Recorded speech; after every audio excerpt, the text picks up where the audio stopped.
Hello guys, आज हम fossils के बारे में पढ़ेंगे। फॉसिल्स की स्टडी पैलियोंटोलॉजी बोली जाती है, लेकिन बॉटनी के अंदर हम प्लांट्स के बारे में डिस्कस करते हैं, तो प्लांट के फॉसिल्स को हम पैलियोबॉटनी बोल देते हैं। फॉसिल्स के ज़्यादातर रिमेन्स कहाँ पे पाए जाते हैं? सेडिमेंट्री रॉक्स पर। सेडिमेंट्री रॉक्स क्या होती है? Calcium carbonate, silica, nutrients, soil, इन सब की लेयर बन जाते हैं। जैसे कोई एक बार बाढ़ आई बहुत ज़्यादा तेज, तो पानी था, ऊपर सोयल आ गया, वहाँ पे कुछ एनिमल्स मर के दब गए, उसके ऊपर एक और लेयर, लेयर के ऊपर लेयर, लेयर के ऊपर लेयर, और क्या बन गई? Sedimentary rock. और उस पर उसकी क्या बन गई? इम्प्रेशन, और उसको हम बोल देते हैं फॉसिल्स।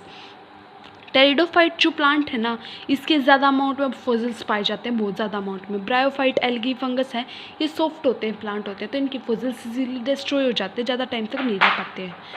पैलियोबॉटनी क्या होती है? अब पैलियोबॉटनी क्या होती है? ऐसी स्टडी प्लांट्स के बारे में जो पास्ट में प्लांट्स थे उनके बारे में स्टडी करना पैलियोबॉटनी कहलाता है, लेकिन वो अब एक्सटिंक्ट हो चुके हैं। इस टाइम में, प्रेजेंट टाइम में वो प्लांट्स नहीं हैं, और जो पास्ट में थे उनकी स्टडी को हम पैलियोबॉटनी बोल देते हैं। 100% फॉसिल्स में से सिर्फ 1% फॉसिल्स ही हमने डिस्कवर किए हैं अभी तक। अब हम देखते हैं फॉसिल्स होते क्या हैं।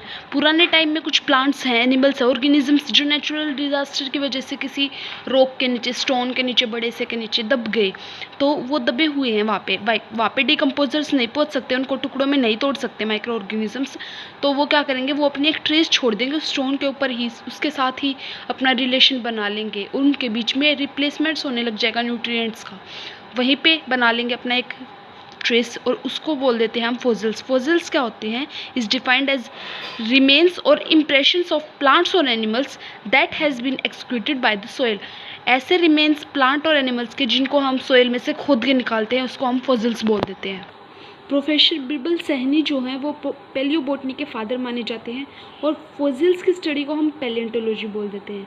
अब तक 2.5 लाख जो हैं वो डिस्कवरी कर दी गई हैं फॉसिल्स की। फॉसिल्स 2 टाइप में माने गए हैं, मेगा फॉसिल्स और माइक्रो फॉसिल्स। जो मेगा फॉसिल्स है, इसमें हम प्लांट्स के बड़े पार्ट्स के बारे में डिस्कस करते हैं, जिन्हें हम नेक्ड आई से देख सकते हैं, जैसे लीव्स के बारे में, ब्रांचेस के बारे में, फ्रूट्स के बारे में, सीड्स के बारे में। और माइक्रो फॉसिल्स में हम ऐसी चीज़ों के बारे में डिस्कस करते हैं जो माइक्रोस्कोप के थ्रू देखी जाती है, जैसे मेगास्पोर, माइक्रोस्पोर।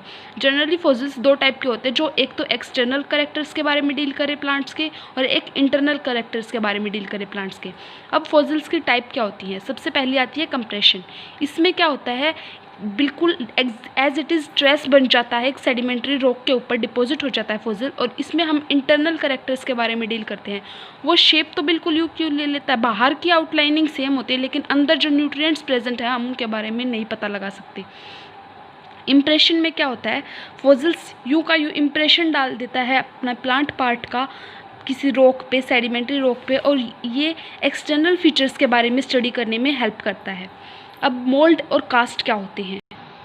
कोई भी बड़ा सा पार्ट किसी भी ऑर्गेनिजम्स का मड में गिर गया, मडी एरिया में गिर गया, तो उसके अंदर का जो पार्ट है, ऑर्गेनिक मटेरियल है, वो डैमेज होने लग जाएगा, क्योंकि वहाँ पे तो माइक्रो ऑर्गेनिजम्स भी होंगे, वो उसको खा जाएंगे और उसको बिल्कुल अंदर से होलो कर देंगे।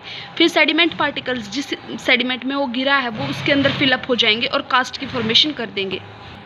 कार्बन फिल्म्स, इसमें क्या होता है? सारे जो कार्बन्स के बने हुए ऑर्गेनिजम्स हैं, लिविंग थिंग्स हैं, उनके बारे में डिस्कस किया जाता है। अगर वो मर जाते हैं, कार्बन के बने हुए एनिमल्स मर जाते हैं, तो वो सेडिमेंट्स के ऊपर एक बाकी सब डिस्ट्रॉय हो जाएगा माइक्रो ऑर्गेनिजम्स के द्वारा, कार्बन को छोड़ के, और कार्बन की एक फिल्म लेयर बना देंगे, वो एक फॉसिल की तरह एक्ट करेगी। टेरिफाइड फॉसिल्स, ये इसमें टेरिफिकेशन होती है, मतलब स्टोन के अंदर टर्न हो जाते हैं। मान लीजिए कोई लीफ है, वो लीफ आके किसी भी रॉक के नीचे दब गई, उस लीफ का सारा इनर मटेरियल, सेलुलोज, मिनरल्स, ये सब कुछ रिप्लेस्ड हो जाएगा। किससे? इस रॉक के अंदर, सेडिमेंट के अंदर जो चीज़ें प्रेजेंट है, आयरन, सिलिकेट और कार्बोनेट, इसके थ्रू रिप्लेस्ड हो जाएगा। इसको हम बोल देते हैं टेरिफिकेशन।